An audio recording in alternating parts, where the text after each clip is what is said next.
आज की क्लास में हम लोग बात करेंगे fundamental of accounting. Fundamental accounting क्या है?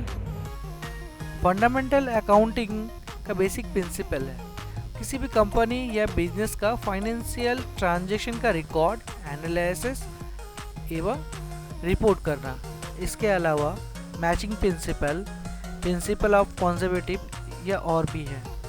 किसी भी कंपनी या बिजनेस को रन करने के लिए उसका अकाउंट्स को मैनेज करना पड़ता है और ट्रांजैक्शन को देखना पड़ता है, कितना परचेज है, कितना सेल है, कितना स्टॉक है।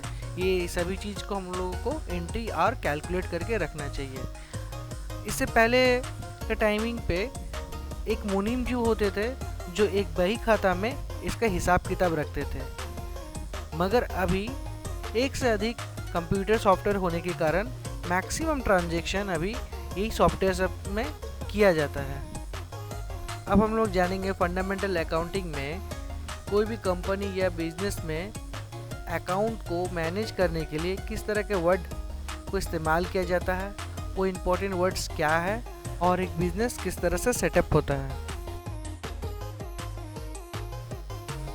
चलिए एक छोटा एग्जाम्पल लेके हम लोग ये वर्ड्स का मतलब समझते हैं और इसे किस तरह से इस्तेमाल किया जाता है वो भी जानेंगे। चलिए यहाँ एक एग्जाम्पल ले लेते हैं। यहाँ है ईशान, जिनको अपना जनरल स्टोर खोलना है और इसका अकाउंट्स को मैनेज करना है। अकाउंट्स को मैनेज करने के लिए कुछ वर्ड को जानना बहुत ही ज़रूरी है, नहीं तो ये लाइफ टाइम तक कंफ्यूज रहेंगे। बिजनेस शुरू करने के लिए सबसे पहले चाहिए होता है पैसा। चलिए ईशान ने NHD बैंक से लोन लेके बिजनेस स्टार्ट किया। ईशान के पास जो पैसा आया है लोन के रूप में, उसे ईशान को रिटर्न भी करना है, इसीलिए ये पैसा ईशान के लिए लायबिलिटीज़ कहलाएगा। इनको ये पैसा बैंक को रिटर्न करना है। यही पैसा जब अपना जनरल स्टोर खोलने के लिए ये इस्तेमाल करेंगे तब इसे कैपिटल कहा जाएगा और इनका दुकान को ट्रेड कहा जाएगा।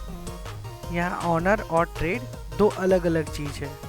अगर पैसा लगेगा बिजनेस करने के लिए वो ट्रेड पे लगेगा, अगर प्रॉफिट होगा वो ट्रेड से आएगा, अगर कोई भी चीज़ खरीदा जाएगा बिजनेस करने के लिए वो भी ट्रेड के लिए खरीदा जाएगा। यही ट्रेड को चलाने के लिए कुछ चीज़ों की दरकार हो सकती है, जैसे फर्नीचर, लाइट्स, फैन, हिसाब किताब रखने के लिए कंप्यूटर एक्सेट्रा।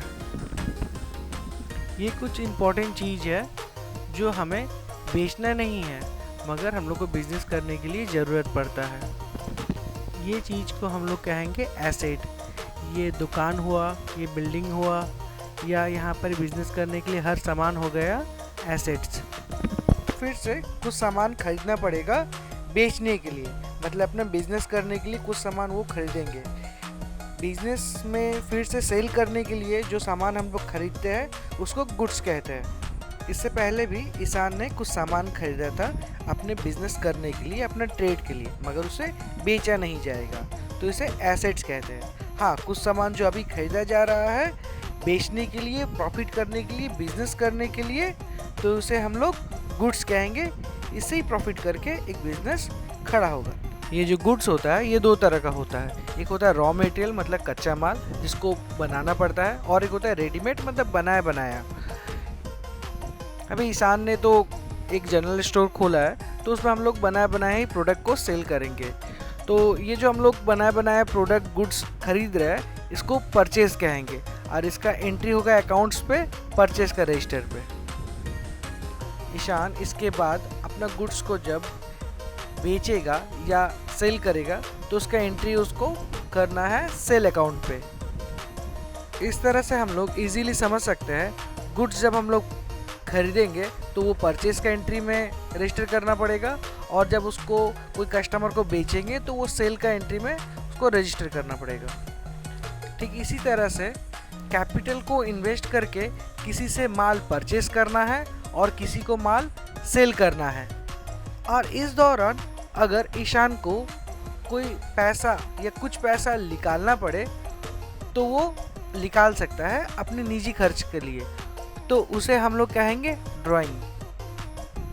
ये जो ड्राइंग्स है ये ईशान का ट्रेड का प्रॉपर्टी है, तो इसको रिटर्न भी करना है और इसका अकाउंट्स अलग से मैनेज करना है। इस वीडियो में हम लोग ने जाना है liability, trade, capital, owner, assets, goods, raw material, readymades and drawings क्या है। नेक्स्ट वीडियो में हम लोग और भी वर्ड्स के बारे जानेंगे।